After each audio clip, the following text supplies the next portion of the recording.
Hello दोस्तों आप सभी का आज के इस वीडियो में हार्दिक स्वागत है।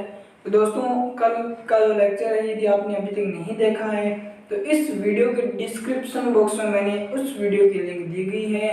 हमारा जो टॉपिक चल रहा है वो प्रबंध चल रहा है, यानी प्रबंध के महत्व, प्रबंध की विशेषताएं और उसके उद्देश्य कौन कौन से होते हैं। हम पढ़ रहे हैं एनसीईआरटी सिलेबस 2021-22 का बिजनेस स्टडीज। थोड़े दिनों में मैं इकोनॉमिक्स को भी शुरू करने जा रहा हूँ, उसके लिए मैं कुछ स्पेशल करूँगा। और मैं आप सभी से ये रिक्वेस्ट करता हूँ कि यदि आप अकाउंटेंसी हमसे पढ़ना चाहते हैं तो हम एक विशेष सीरीज शुरू करें अकाउंटेंसी में, जिसके फ़ायदे आपको बहुत ज़्यादा होंगे, बहुत सारे फ़ायदे होंगे। तो चलते हैं हम हमारे इस वीडियो लेक्चर्स में, तो आगे बढ़ते हैं। तो दोस्तों अभी तक हमारे चैनल को सब्सक्राइब नहीं किया तो यार प्लीज़ चैनल को सब्सक्राइब करने में आपका कुछ नहीं जाता, एक लाइक जरूर कर सकते हैं। हम ये मान सकते हैं कमेंट नहीं कर रहे हैं, बहुत समय आपका वेस्ट हो रहा है, पर एक लाइक और एक सब्सक्राइब में आपका कुछ नहीं जाता है। तो चलते हैं सीधे अपनी नोटबुक को ओपन करते हुए और लिखते हुए आइए। कल हमने पढ़ा था कि प्रबंध की, सबसे पहले ही हमने पढ़ा कि प्रबंध होता है। प्रबंध होता है, ये बनता है यानी इसको हमने कहा प्रत्यय। क्या हो गया हमारा, प्रत्यय हो गया। और बंध यानी बंध का क्या होता है, जुड़ना।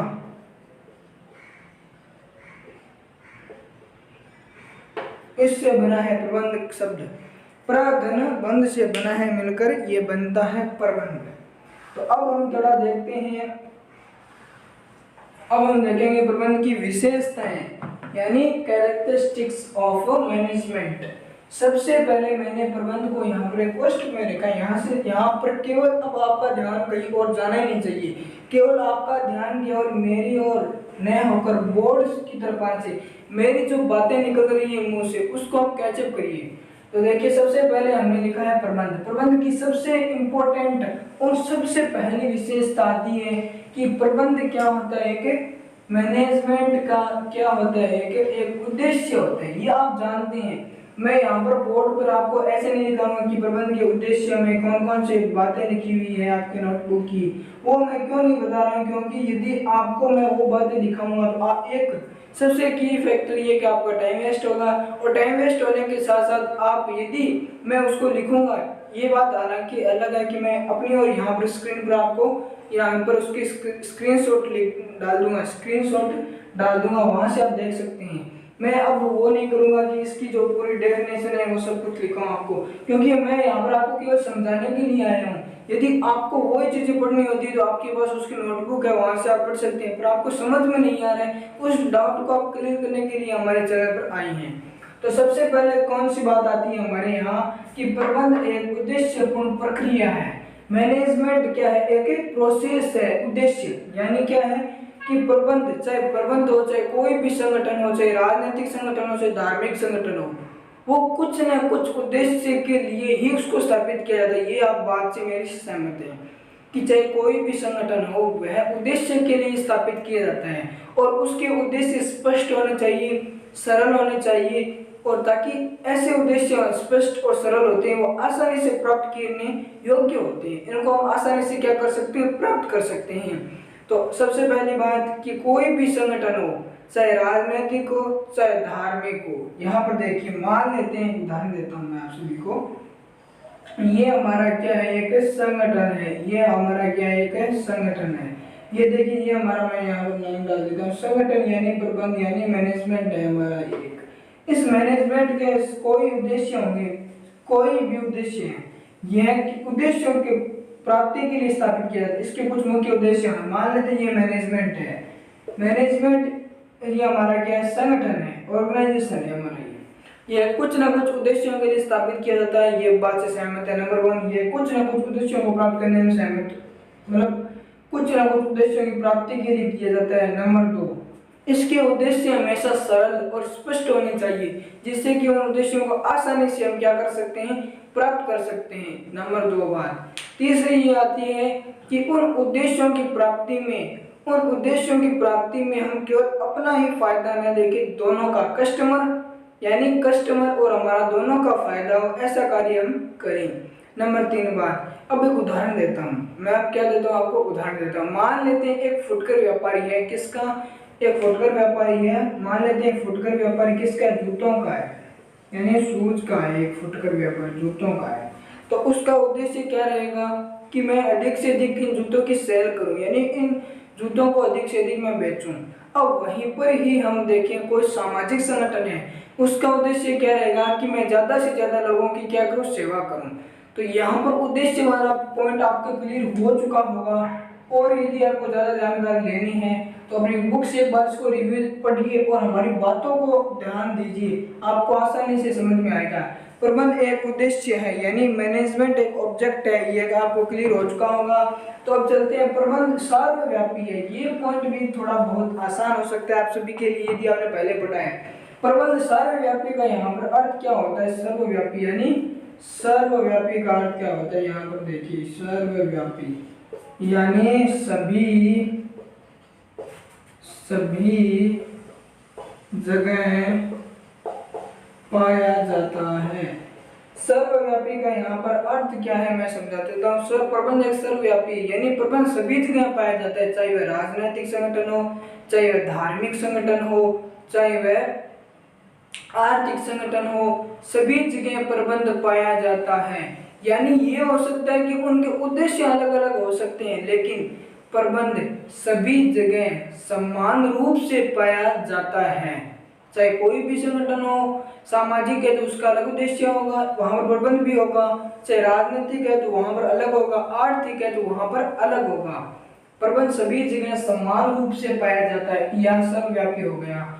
थर्ड पॉइंट आता है, प्रबंध क्या है, एक गतिशील प्रक्रिया है। मैनेजमेंट क्या है, एक गतिशील प्रक्रिया है। अब यहाँ पर गतिशील प्रक्रिया का अर्थ क्या हो गया वो समझिए। गतिशील का अर्थ होता है प्रबंध निरंतर चलने वाली प्रक्रिया है। प्रबंध क्या है कि निरंतर चलने वाली प्रक्रिया है। प्रबंध कभी थमता नहीं है, रुकता नहीं है। प्रबंध एक निरंतर चलता रहता है, प्रोसेस बाय प्रोसेस चलता रहता है, कभी भी ये रुकता नहीं है। इसलिए इसको क्या कहा जाता है, प्रबंध एक निरंतर चलने वाली प्रक्रिया है। निरंतर चलने वाली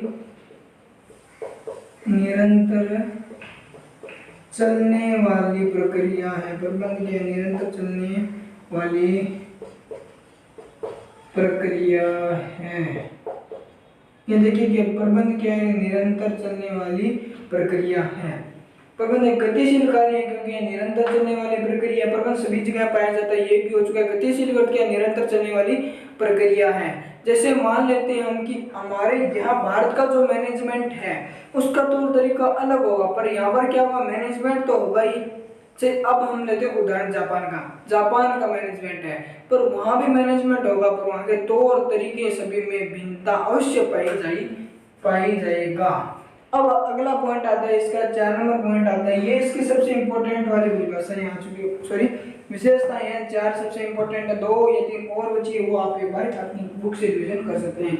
मैं केवल इंपॉर्टेंट टॉपिक को ले रहा हूँ, यहाँ पर आपको ध्यान देना है। इनमें जो यहाँ पर डायरेक्ट कर रहा हूँ वो आपको ध्यान से समझना है। अब यहाँ पर एक आपके सामने आ रही है, प्रबंध एक अमूर्त शक्ति है, इंटेंजिबल पावर है। प्रबंध क्या है, इंटेंजिबल यानी अमूर्त शक्ति है। अमूर्त शक्ति का अर्थ क्या हो गया कि प्रबंध पाया तो अवश्य जाता है, लेकिन ये हमें दिखाई नहीं देता। क्यों दिखाई नहीं देता, अब हम ये सुन नहीं कह सकते कि देखो देखो प्रबंध चलकर जा रहा है, वहां पर देखो प्रबंध चलकर जा रहा है, हम ये कभी कहते हैं? आपने सुना होगा कि हम कभी नहीं कहते हैं ऐसी बातें।